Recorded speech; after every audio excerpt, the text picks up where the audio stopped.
Hey folks, Mark here. Today I want to go with another fundamental, and that is asocial violence. But I'm going to break this into two parts and focus on one of the types of asocial violence, which is resource. Now, Rory originally coined this term he said resource predation, and he and I had a bit of a discussion about it, and I said, look, the same thing that applies for predation also applies for protection. And that's where things start getting complicated. And by the way, again, still with COVID here. I mentioned social violence having rules and how violence is considered a means to an end. It's that they want something and all that. Well, same thing with resource violence. Well, one of the differences is that social violence is often over things like status, emotions, rules of a group, and it's internal to a group. Resource predation is about acquiring physical things, and by this I mean a simple example: can it be put into a wheelbarrow? Now, there are all kinds of rules with social violence, but the rules are different or pretty much non-existent with resource acquisition and resource protection. And to explain this, I want you to hold out your arm like this and imagine that there's a mosquito on your skin. What do? Okay. Notice that there was no blustering or huffing and puffing or, threatening, etc. I did not go, hey, mosquito man, you best not be doing that. All that is gone, right? It is all about achieving a goal. Now, that's a good starting point. And the other starting point of it's something that can be put into a wheelbarrow. And people may, well, how does the mosquito thing work? Well, this is resource protection because you can climb in and sit in a wheelbarrow. And why do you kill that mosquito flat out, right? Well, what are you protecting? I mean, it's just a mosquito. It's just going to take this little, you're not going to, right? Well, let's see, West Nile virus, malaria, and all these other things that mosquitoes carry. So you actually are protecting something. You're doing violence in the protection of you. That is really, really important to understand, that you either get or protect something. Now, it's a well-believed, almost Western myth that they would hang horse thieves. Well, that actually did happen a whole lot. But the other thing was that there were laws that if you were brought to justice, you weren't hung for being a horse thief, but you'd be sent to prison. On the other hand, stealing a man's horse literally could kill him. Horses were integral for survival in the West and travel and all that. And, if somebody who stole horses is stealing your livelihood as well as, basically your tractor, your means of your automobile, your means of transportation, you could be in some serious trouble if your horse was taken. So that's an example of how far people will go to protect essential needs. And that is something else that, to understand resource predation or protection, is something that people have lost contact with. They really don't quite understand it, especially in our modern legal system where, quote, life is given priority over the property. That is a brand new concept in Western society. Killing people for trying to steal from you was just an accepted process for a very, very long time. But I also want to tell you about the time that I visited the Spam Museum. Yes, there's a point to this. Roy Miller and I were driving through Iowa. We saw these little museums. George Washington's second cousin, twice removed, slept here museum.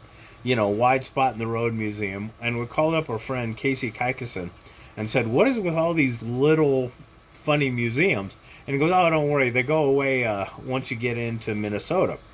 Well, we crossed the border, and the first thing we see is a sign for the Spam Museum. We both kind of looked at each other and said, "We have got to go to this." Right. Well, it's actually, the Spam Museum used to be part of the Hormel treatment plant where they make Spam. And, going to the museum, I learned something rather amazing. And that is, every day, 18,000 pigs come in this store and come out as little cans of Spam on the other door. Humans are predatory animals. Our eyes are in front. I mean, that is just one of the things that is really amazing. Is we are not only the biggest resource predator on this planet, but we've industrialized it. We have taken our killing for food and turned it into an industry. So, yet you don't think about that when you go to the store and buy a chunk of meat, but all the stuff that goes into raising, slaughtering, and preparing your food is off screen for you, right?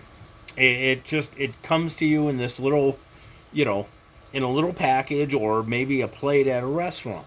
We're really disconnected from the resource predation and food industry that feeds us every day in our society.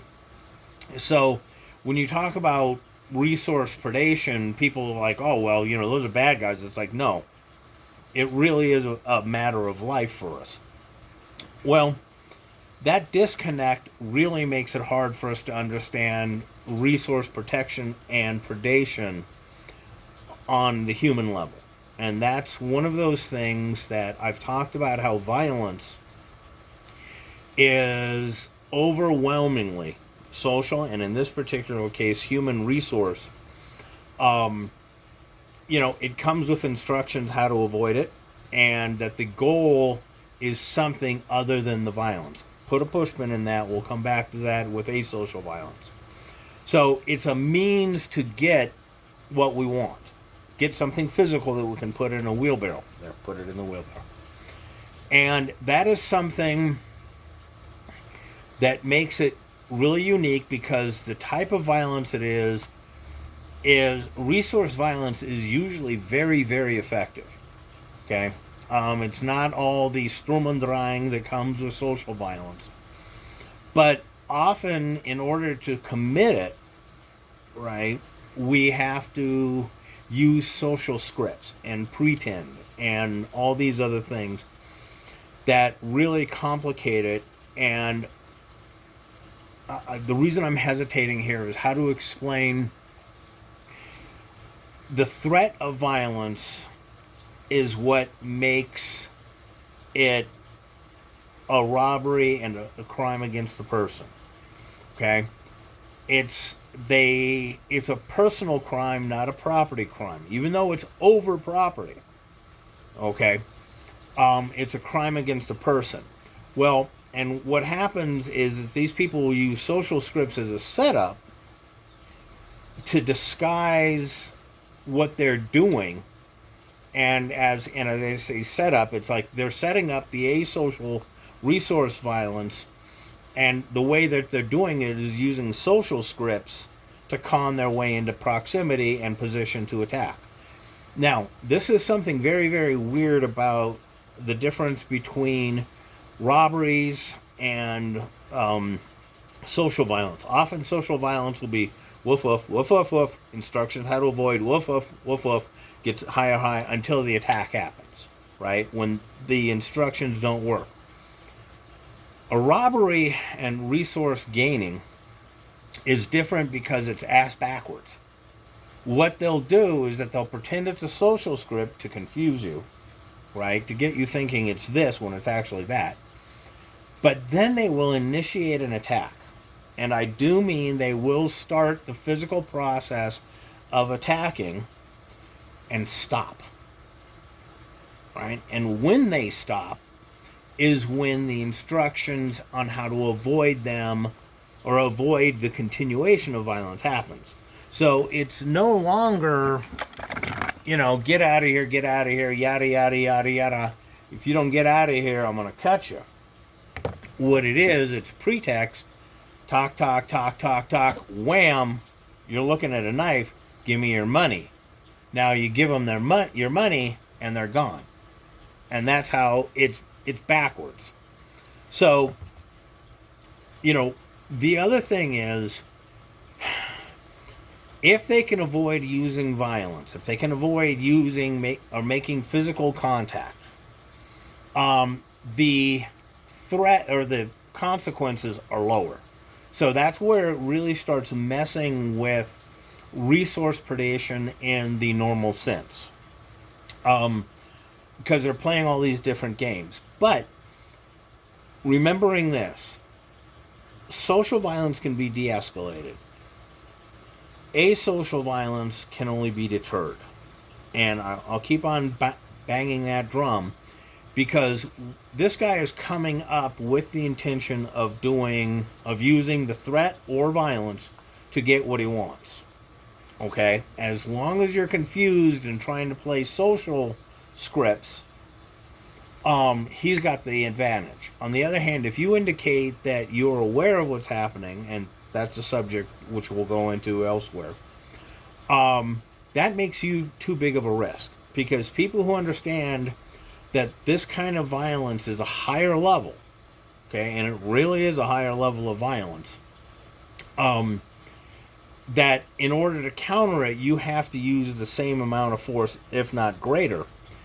That's dangerous to the criminal. And that is something that will make him change his mind, because to him, all you are is an ATM with legs. And do not ever forget this. It's not personal. You're just a little ATM walking around that, is holding his money, by the way, and that is an attitude. Unless you personalize it, it's a whole lot easier for him to go rob somebody else if you're giving the wrong signals. That's the problem, that a lot of people will try and bluster and present social violence scripts while dealing with resource predation. That's not how you preserve yourself and your property. So we'll talk more about this later.